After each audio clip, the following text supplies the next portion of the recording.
Racing Podcast. It's the ultimate ride where the rubber meets the road and the sparks fly wide. From wrecks and wins to what's going online, we cover it all, every moment in time. Fights in the pits or a hero's last stand. If it happened at the track, you'll hear it firsthand. Tune in and buckle up tight, cause the Bench Racing Podcast is your fun night. Hey, it's Derek here again, post-edit. OBS kept crashing, and it sucks. So I'm really sorry. I did actually have to splice together some stuff. And, yeah, unfortunately, I had to take one question out from Adam Taylor's interview because it just crashed right when it started. So really sorry about that. Hopefully you still can enjoy this amazing episode with Adam Taylor and Tim Cox as we just ask questions from their season and year. And yeah, hey, don't forget, Sparkers Brewery, November 17th, live audience show. No tech difficulties because it'll be live. Thank you for tuning into the Bench Racing Podcast, presented by Beth Straczynski, Michael Olson, and myself, Derek Crane, where the talk's fast, the drama's real, and it's all about the local racing. Proudly sponsored by Finn and Louie's Pizzeria, Dirtex Industries, and Sprecher's Brewery. So start your engine, boys and girls. It's showtime. That's right. We have another fun episode with two drivers being interviewed, two champions of 2025. We have Adam Taylor and Tim Cox. But right now we have Adam Taylor, who finished the Wilmot season with 3 wins, 6 top 5, 7 top 10s, and 9 features. And that's at Wilmot. And then in the Wisconsin Wingless, he won the championship by 99 points. Not that we want to take anything away from Tim Cox, but if he was a member, he would have definitely won the Wilmot Wingless championship. And he was Rookie of the Year at Wilmot Raceway and probably the IRA. But the IRA banquet's coming up, right, Adam?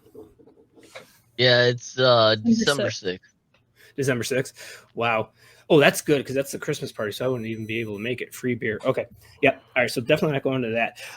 So, Adam, how did the season come about? Because I know we were kind of talking off air a little bit that you said that Doderies called you up for Joliet last year. So just kind of talk me through Joliet and the offseason going into 2025.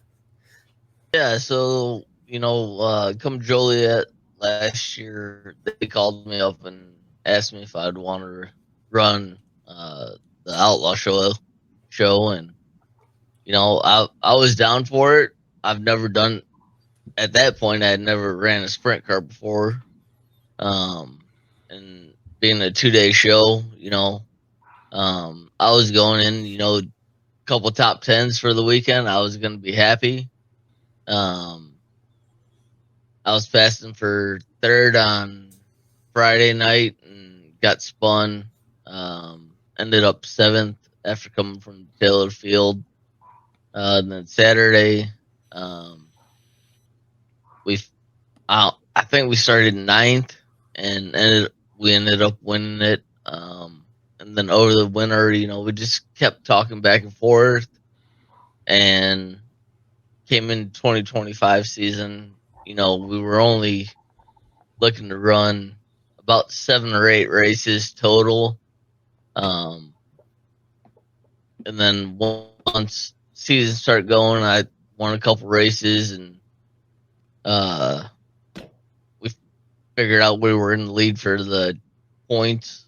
We figured they came to me and asked me if I'd want to run the whole season. And yeah, so here we are, 2025 champions. I can't ask for much more from Doherty's, from Horizon Carpentry, Mongo Cranes, Spankin Motorsports. They've all stuck by me all year, and it's been an awesome year. Oh yeah. Michael and I have been praising you throughout the season. Literally every time we have driver bets, I think you were one of the first ones to be taken for, who we think is going to finish the best out of the 3 drivers that we picked. I don't know if I've ever called somebody my hero more in my life. Seriously. I appreciate it. I mean, it's like I was talking earlier, I've been racing something for 31 years now. But yeah, it's this year. It was a dream year, you know, being my first year in a non-wing car. Yeah, I couldn't ask for any more. Yeah, I'll throw some stats down thanks to Dotery Brothers Racing. Your average finish, and this is the traveling series and with the Wisconsin Wingless and also the American Sprint Car Tour, average finish 4.6. And there's also a USAC race in there too at Terre Haute. So which was a 23rd. Which we're not going to count that. We're not going to count that one. Your worst finish in the Wisconsin Wingless was 18th. Your worst finish at Wilmot was 11th. Like, dominant season from you guys with a 40% win strike like that. Whew, that is crazy. I've talked to Andy and I said, like, yeah, you guys are the dream team. Like, money's no object. If I could drive for anyone that's in the, you know, the core classes of Wilmot, it's Dotery Brothers, because you guys put a really, really solid package, and it shows. Beth, would you like to start off the questions? Oh, okay. Ladies first. Oh, yeah. All right. What's your least favorite track to race at?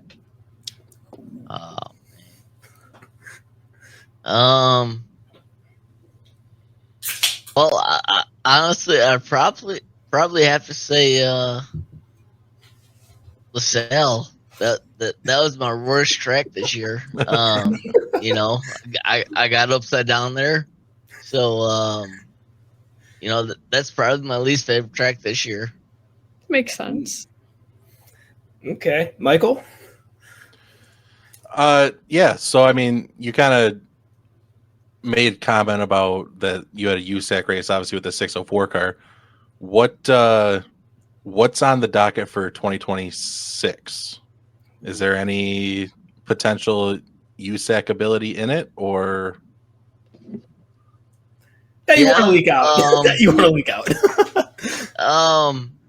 Well, I mean, there's people that know about it, and I'll put it out there right now. We've got we've got a 410 motor for next year. We're not taking the 604 out of the car. We've got another car. We're going to put a 410 in. We're looking to run about 10 shows with it. You know, not full schedule. We're looking at doing some stuff in Florida, kind of early February, mid-February ish. But you know, it's kind of open, and then we've got another car we're gonna put a 360 in just to kind of run some of the local Indiana stuff throughout the summer, and not put too much hurt on the 410 motor. But yeah. I see. I was expecting you never know what the future may hold. We'll see what the winter brings. But he gave us way more than we bargained for. Oh yeah. I asked him at Circle City, and he told me, and I'm like, oh man, I can't wait for that to be like public, because that's gonna be spicy. I know you probably have, gosh, a couple thousand fans now up here in Wisconsin that are gonna be following you. My question, or a question I have, is who pushed you the hardest this season on the track? Honestly, that's probably myself. Okay. And I say that because the Dohertys, they never pressured me to do anything I didn't want to do. My mom and dad and girlfriend and my son and everybody, you know, they stood by me 100% whatever I wanted to do. And a perfect example of that, again, is the USAC show at Terre Haute. I mean, I knew I was going in there way under horsepower by far. But besides the 410 stuff, you know, we got some other stuff going on for next year. And I know I'm racing there in a couple different cars next year. So I figured, you know, like, go there, get some track time, get some experience. But I feel like I was probably the hardest on myself this year. Okay. Yeah, I mean sometimes it's yourself that you gotta get over to win. So yeah, I can totally see that. All right. Michael. So a lot of like famous people call it their "I made it" moment. I like to call it the daddy's home moment. What was your daddy's home moment? Like, at what point of the year did you realize like this is real? Like, I'm just kicking everybody's ass. And that's hard. You know, it would probably be the second night at Cedar Lake. You know, it was a track that was hammered down, elbows up, and you know, coming with one lap to go, I was running third going in turn one. And then coming out of three, I had the lead, and I ended up winning it both nights. But that was probably it. I mean, that was, I don't want to say it was one of my hardest races of the year, but it was probably in the top. You have to change Wisconsin Wingless teams in 2025. Who are you going with? Oh man, that's a good one. Again, if there's two of them, and one of them's more unlikely than the other, but if Tyler Kluxhouse were to put together a second car, man, I wouldn't think twice about driving for him. The other one would be BG Woods, who Tim Cox drove for this year. Nice. Beth. What is the hardest driver to race against? Oh man.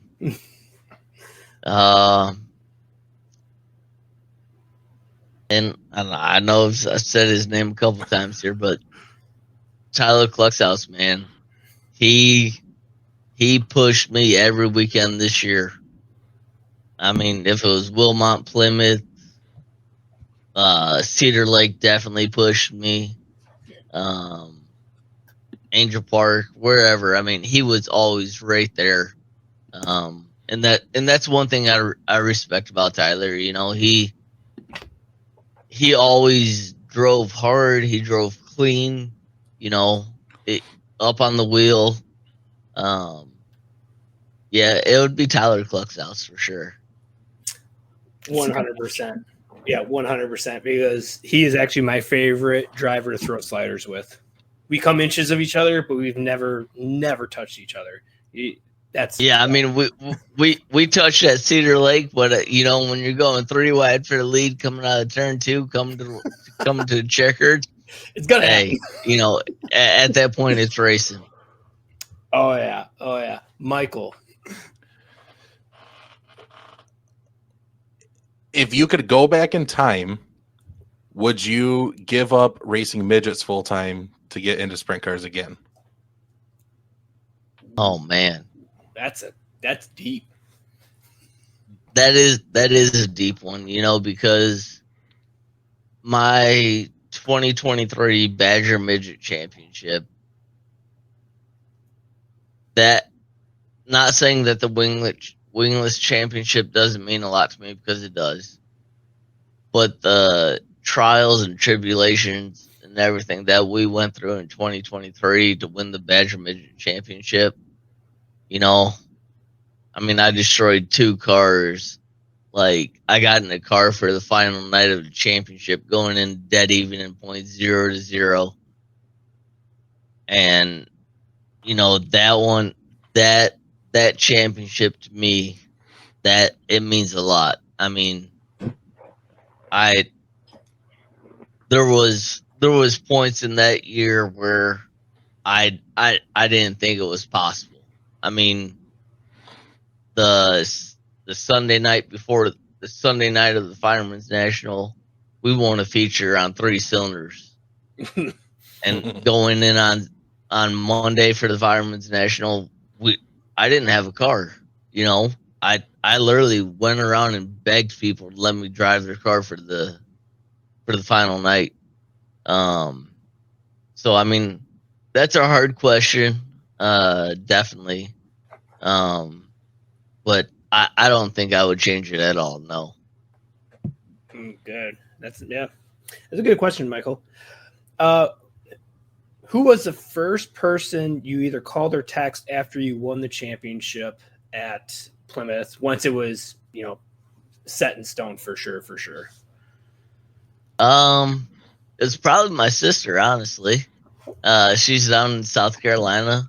That's where her and her family live. And I'm pretty sure that's who we called that Sunday afternoon once we finally got home. But yeah. Nice. Where is home? I know it's Indiana, but where? My home is Wheatfield, Indiana. It's northern Indiana, kind of about 25 minutes from Crown Point, Indiana. So you are in Central Time. Yep. No, okay.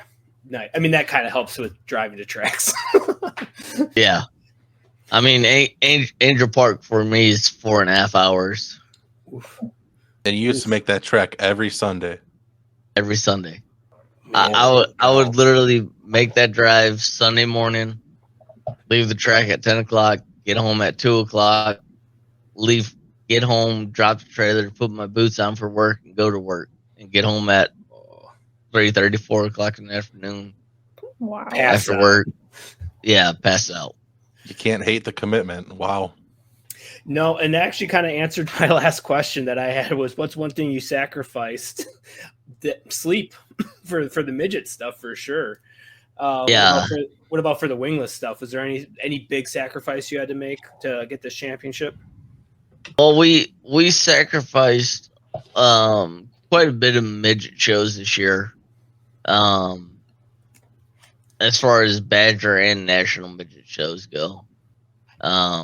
Once the Dohertys came to me and asked me, you're like, hey, do you want to run championship? And I said yes. That kind of took our schedule down from about 45 races down to about 30 races. Mm-hmm. So that was a sacrifice, but then on the national side of the midget stuff, we were going into a 100% developmental program. There's 2 motors in the whole world as far as national stuff goes with midget. But it kind of gave that side of it a chance to kind of work some stuff out that we did some testing on. And we're happy about, that we're looking forward to in 2026. So, it was a sacrifice in the long run, but it definitely paid off. Oh yeah. Beth, last question. Which do you prefer driving, a midget or a sprint car? Oh man. People ask me that question all the time. And I don't know how to answer it. I really don't, because each one of them have their own challenges. But as far as, and I can't say it's on the 410 side, but the 604 side versus a Badger or National Midget. The National Midget and Badger Midgets, you're up on the wheel all the time, every lap, nonstop, just 150%. Where I feel like the 604 stuff with the Wisconsin Wingless, I don't feel like I'm on that edge all the time, But but each one of them has their own challenges. Where, like the Badger midget and National midget stuff, you have the horsepower to kind of pull yourself out of a little bit of trouble. Where the 604, it's more of you got to keep the momentum up and stay out of the trouble to prevent yourself from getting into trouble. Yeah. You know, so I mean, each one of them have their own challenges, definitely. But I honestly can't say that I like one more than the other. Okay. Well, let's put the feet to the coals real quick. Same pay, same length of the time to get to the track, same everything, but you have to pick one to race, the Badger or you're running the Wingless. 410 or Wisconsin? You know, just for fun, 410. That was the question.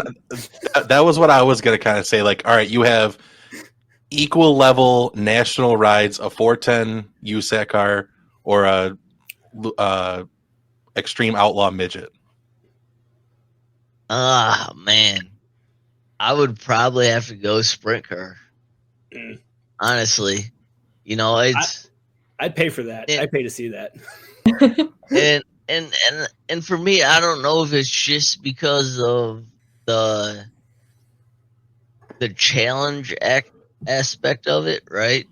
You know, where I know what I can do in a national midget. I know what I can do in a Badger midget. I know a capability of it.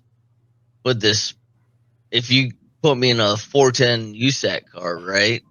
Like I will be next year, it's like, all right, let's go out and push it and let's see what we can do next year. So that's just something else that is kind of to that same question, is kind of pushing me towards the sprint car side of it. It's just trying to get me that bigger car experience. Yeah. Nice. Yeah. Oh yeah. And of course, OBS just crashed right when you said you had a Silver Crown ride. So yeah, we were just talking about the Silver Crown ride. Michael, last question. So I've been debating which one I wanted to go with. I'm going to go on a little bit less of the racing side, more of the personal side of it. So a couple months ago on Facebook, the news dropped that Miles wasn't going to run the wingless car the rest of the year. And I think a lot of people took that out of context. Like I read it as that he wanted to focus on the midget and wanted to, not focus so much on the wingless car. But I think a lot of people took it as they were choosing you over him as family. And I guess I'm just kind of curious, like emotionally knowing what you had to face the rest of the year, like what kind of situation did you feel that put you in? Oh, I mean, so I know both sides of that story, right? And I'm not going to put it on here, but it did come down to Miles wanted to focus on the midget side of what he was doing the rest of the year. And, I respect him for that. I mean, obviously, last year he had a huge wreck in the sprint car. Mm-hmm. So, I respect him as a driver, picking one focus over two focuses. So, and as far as everybody taking it out of context is them choosing me over him, that's not the case at all. It's something that he and his dad made the choice of, and we all respected it, and especially me as a driver, I respected 110%. Especially when you're trying to do two completely different cars, and he wasn't running for a championship, but he was running for the top 5 in points with Badger, and that's a big deal. Mm-hmm. So I respect him 110% for making the decision he did. it takes a lot. I mean, to run the full, if he would have ran the full Badger and Wingless, Wisconsin Wingless series schedule, man, it was close to 50 races. Yeah. And a Mentally, that's a bunch of them he couldn't do. I would like to think I've helped him a little bit this year with his driving, and for me, it kind of shows in the way he's kind of been driving the last half of the year with the midget stuff, that I have been able to help him. So I mean, Miles knows anytime he wants to get back in a car, he's got a car to get back into. So, I respect Miles, and I respect the decision he made. So, yeah, it is what it is. I mean, again, it's his family that gave me the opportunity, and I couldn't be more thankful for it. Oh, yeah. And thank goodness they did, because we are talking to the 2025 Wisconsin Wingless champion. First, I mean, we don't even count 2016 as a rookie winning the championship, because everyone was a rookie, and it was Todd Lear with his little extra boost of horsepower. But first year, a rookie has won the Wisconsin Wingless. 2021 Rookie of the Year, Clayton Rossman, won the 2022 championship, and the 2020 Rookie of the Year won the 2021 championship, which was Ryan Marshall. So first time a rookie has won. So congratulations, Adam Taylor. It was fun to watch you this year. Really, really fun to watch you. Thank you. So that is that. We're looking forward to watching Adam here in 2026 and all of his races and different cars. So we'll be supporting you there. Thanks again, Adam, for taking the time for this little interview. Yeah, thank you for having me on. Thank you. All right, we're going to take an ad break, and when we come back, we are talking with Tim Cox.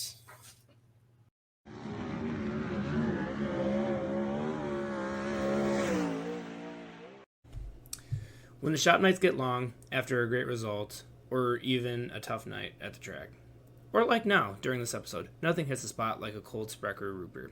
But it doesn't stop there. Sprecher's lineup goes way beyond the classic. My personal favorite, the Door County Cherry Soda, and the Honeycrisp Apple Soda. And there are still more flavors I haven't even tried yet. Sprecher's Brewery has been crafting award-winning soda and beer since 1985, right here in Glendale, Wisconsin. Stop in for a brewery tour, sample the goods, and experience the local flavor. And don't forget, November 17th, we are in the Sprecher's Tap Room for our second annual Benchies Awards Night. It's the perfect time to check them out. Now that this ad is wrapping up, I've cracked open another Sprecher soda, and I'm ready to talk more racing with you.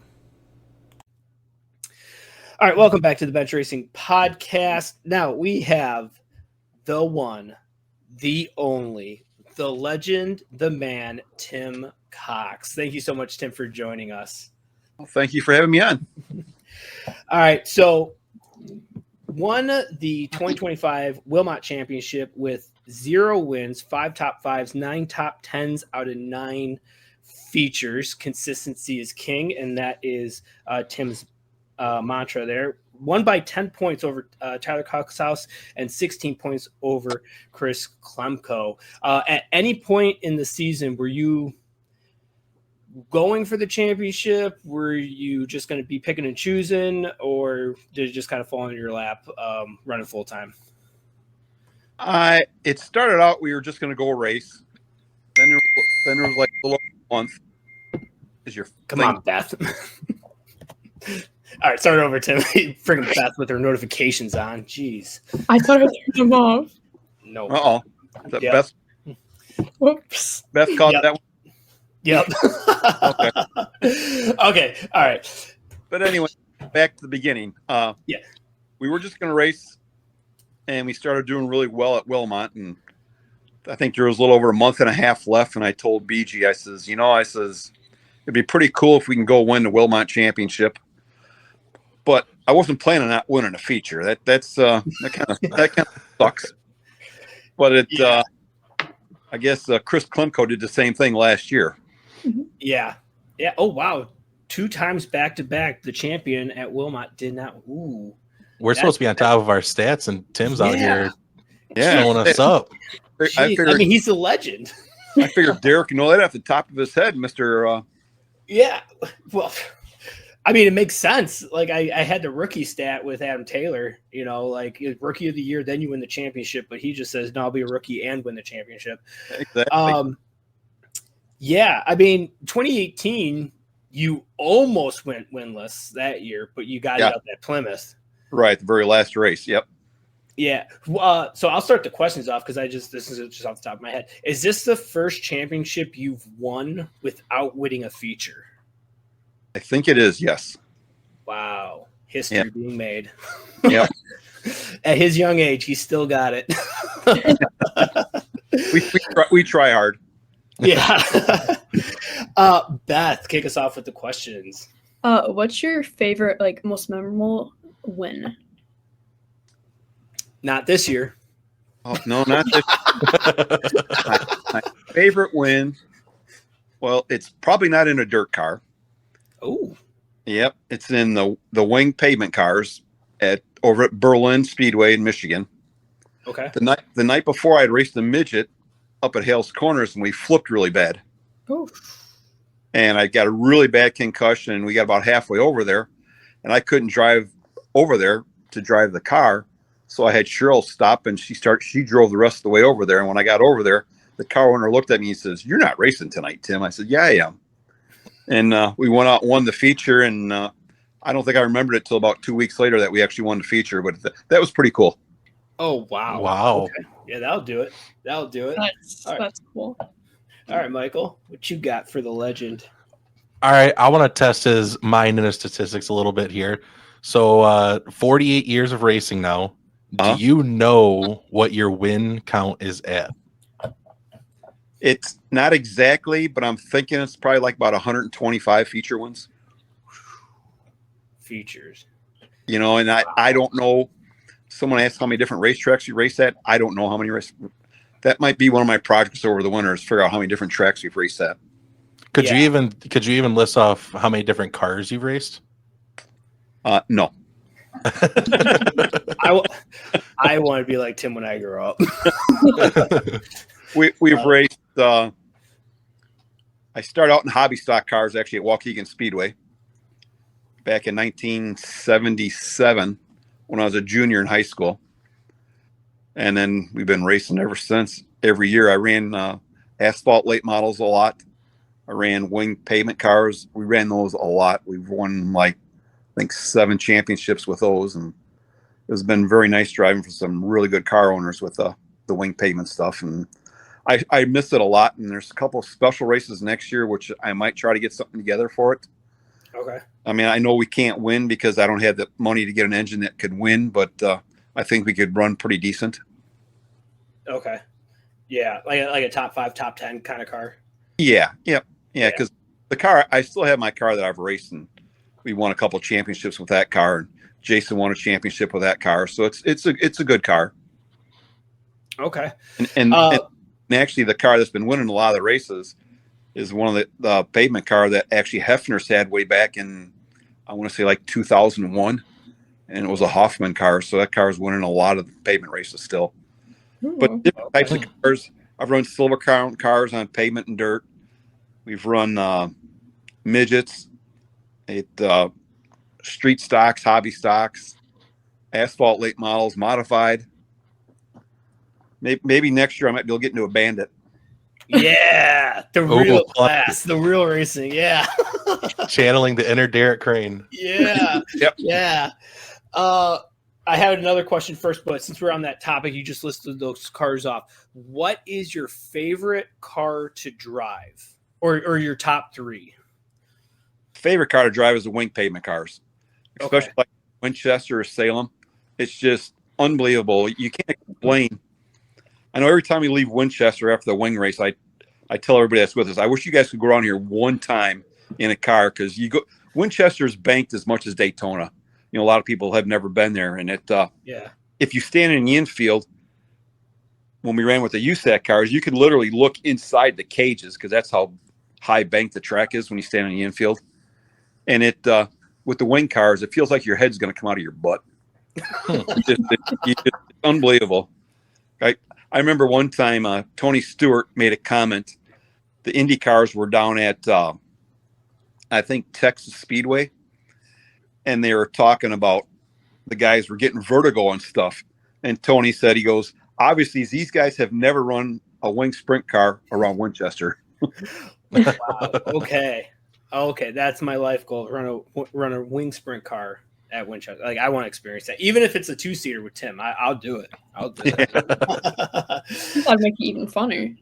Yeah. More fun or less worse, right, Beth? Yeah. Yeah. You need to take English, not just Spanish. All right, Beth, go. Next question.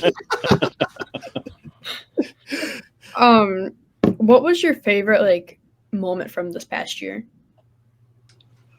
Oh, there was a lot of them. The best time was probably when we were down at Spoon. I think it was Spoon River. We were at the last race of the year. That was a lot of fun. I mean, even though Adam won the race, it was still a lot of fun. Yeah. I like going to new tracks, and I really enjoy it. And it's something I adapt to very fast when we go to new tracks. Mm-hmm. So it's a lot of fun doing that, and it's kind of cool. Well, Derek raced with the guys all year, and kind of go down there and with a couple 604s and literally kick their butts. It was pretty cool. Yeah. So that was your first time ever at Spoon River. Yeah. Yep. Okay. Yep. Wow. Yeah. No, those guys they're hit or miss. I feel like Anthony Lohr, if he's on, if he's hot, he's like Adam Taylor, Cuts House, Radar. Like, he is like, but then there's nights he shows up and he's like running the tail, and you're like, what's going on? Any engine problem? No engine problem. It's like, what? I missed the setup. I'm like, I don't know how you missed the setup that bad. And being at Spoon River, talking to everybody else that was there last time, it was a totally different racetrack from what it was there last time because it was a hammer down track. I mean, I hardly lifted at all through the whole feature. Yeah. So last time I was there, the middle was good, but if you left the bottom open, you gave them leverage to kind of like move you up the track. But I freaking boiled the brakes. You're going into the corner so fast and so hard to run the bottom and try to slow it up. Like, Spoon River is a really fun track. It's a really fun track. What do you embrace the Spoon River for, Derek? Yeah. Yeah, seriously. But you do have more horsepower than we do, so you probably had to use a little brakes. Yeah. I mean, a little bit more. Yeah. That one got me in trouble when I asked Beth that, because that was the impersonation episode, and someone messaged me and said that I'm talking crap about him. So we're not going to talk crap about him. Michael, what do you got? So obviously you've won a lot of championships, a lot of races. Do you have a season that you feel got away from you? Like one that you really feel that should have been a championship, or you should have won more races that didn't for a certain reason? It's hard to go back through the years and think what years would be the best or worst, and what got away. I guess I've been fortunate. I've raced so much that it all runs together. But I would say probably, maybe 3 years ago, I think it was the year it really kind of got away. We had a lot of good runs, but we didn't capitalize on them. Okay. Was that the co-champion year with Rossman? Yeah. Yep. Okay. Yeah. And actually would have been the year before that too, because I ran that 4 coilover car. Oh yeah. And it just kind of, it was fast, but that year was the year when our tracks were so rough, and coils don't really like rough tracks, especially 4 coil cars. Nope. I mean, if you got a 2 coil car, front coil car, they're fine, but a 4 coil car, it's pretty tough on a real rough track. Okay. So your thoughts on championship night with the heat race issues? Oh, that, and the mindset you had going into the feature. Kind of like I was just riding around in the heat race, and it just kind of like one of those things you just kind of like bloop, get stuck in something, and it just there's nothing you can do about it. Yeah. You just laugh, and get geared up for the feature. And it's like I ran through the pack as hard as I could until I got up to a couple guys that were racing side by side. Mm-hmm. So then I was watching where Klemko was, and then I was watching him. Well, then all of a sudden I looked up further, and I seen Tyler was like getting up further yet, and it's like, oh no, I'm more than Chris. So it actually that's what it came down to, because Tyler ended up passing Klemko, and Yeah. I mean, I probably would have pushed the issue more if I would have seen Tyler getting up a little bit further, but Yeah. I didn't want to take the chance of totally wrecking the car and not be able to finish and lose a championship. Just throw it away. That way. Yeah. BG won't let it down. Let me tell you, he will not Oh, let that down. Wouldn't have. It was kind of cool that night because my mom was up in the Dell. She has a house up there, and Okay. she actually surprised us and came down for the that was pretty cool. Oh yeah. Awesome. That's awesome. Beth, what do you got? what made you pick the number 40? Well, actually, I started racing snowmobiles back in like 1970, 72 or 73, and they had a box of numbers, Mhm. and they said, "What number would you like?" So I picked number 40, and then I've been at number 40 ever since. That's pretty cool. Other than the very first year I raced a buddy of mine's car, Beaver Dog, and his car was number 78 because that's the year we were graduating from high school. Okay. So when I brought my first car out, it was number 178, and then the following year is when we started number 40. Nice. Okay. Remember that, Beth, because that's going to come up in a game at some point during the winter. What was Tim Cox's first scoring number his first year?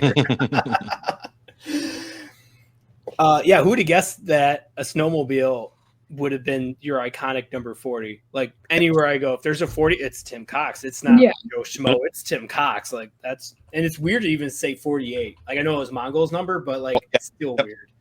Yeah, I know it's really funny. Like when you jump in some other people's cars and you're looking on the scoreboard, it's like, where am I? And it's like, oh, you realize you're in.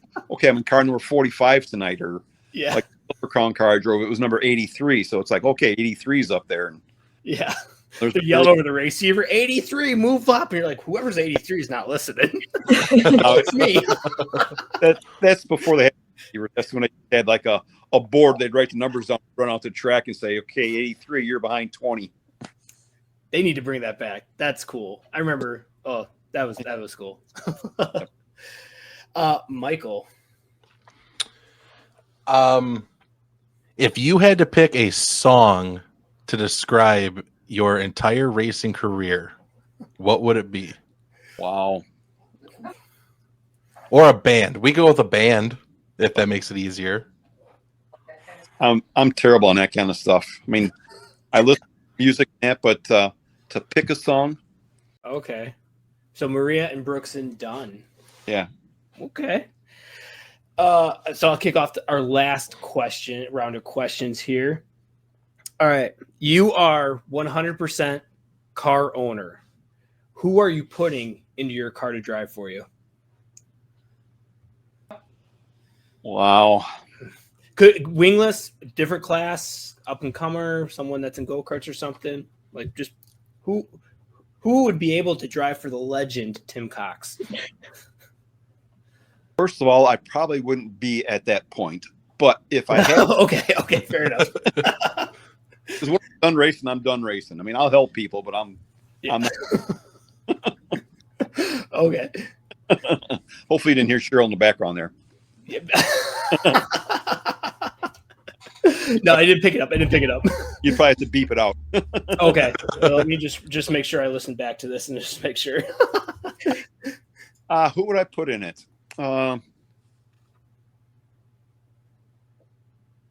It's a tough one, but it would probably either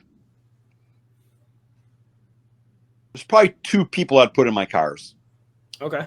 and I'd have to let them take turns. 'Cause I couldn't pick one more over than the other one. I think it'd either be Tyler Kutzhaus and Clayton Rossman. Okay. I can see that. Yep. Here we go. All right, Beth, last question. How many championships have you won? This one this year is number 11. Nice. Number 11. Man. Double digits. Wow. I think that'd be a fun topic for us to go through, is like to go into the archives and try to rank Tim Cox's top 5 and then have him back on and be like, what were your top 5? That would be, wow, number 11. Jeez, that's crazy. And that's super modifieds, sprint cars, all sorts of divisions of cars, right? Yeah. There is one. I raced 4-wheelers on ice. Quads. I raced quads, so there's that Nice. one. Wow. Yeah. Well, that's actually the 11th championship, Okay. but it does have 4 wheels. Yep. Yeah. It's still racing. So that counts. Oh, Michael, last question before his crashes. So I'm gonna go on a little bit more of a personal level with Tim as well. I did with Adam. Obviously, years ago, Jason had a pretty bad crash. When that happened, did the thought ever cross your mind that maybe it was time for you to get out of a car too? No. Actually, I'm not laughing, but it when Jason crashed and broke his neck, I was getting ready to get in the car to go qualify. No, actually, it was in the heat race. And after he crashed, he wasn't getting out of the car. And Cheryl's like, he's not getting out of the car. He's not getting out of the car. I said, he'll be okay. And I actually jumped in the car, and I was all strapped in before they came in and said how he was. And so I actually went out and raced. But he came back and raced a few times. And it was one of those things that Cheryl's like, well, what if he can't do it? I'm like, he'll be fine. Once he gets back in the car, it'll come back to him. So actually his first time back in the car, we were over at Kalamazoo Speedway, and it was about his 6th lap. He was the fastest car there. Oh, wow. Doesn't take long to get back on the horse. No, not at all. It's kind of a shame because the guy he was driving for was supposed to have a car for us, and it ended up not happening. So I ended up letting him get into my car, and it was kind of neat to see him go out and go that fast in my car. Oh yeah. Yeah. Oh yeah.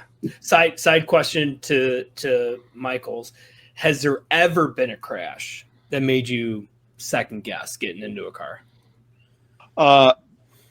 Back in, I want to say 2000, what year was that when I crashed at Fort Wayne? I don't know. I want to say 11 or 12, 2011 or 12. I crashed really bad in a pavement car. And when I woke up, I was kind of looking in the sky. And the next time I woke up, I was in the ambulance. Well, the next time I woke up, we were in the hospital. Oh, man. I had got knocked out, and I didn't break no bones, fortunately. And the following week, we went to Ileana to race. And I jumped in the car, and I couldn't drive. I couldn't see. Oh, wow. So I got out of the car and kind of had a little bit of a meltdown, thinking, will I ever race again? And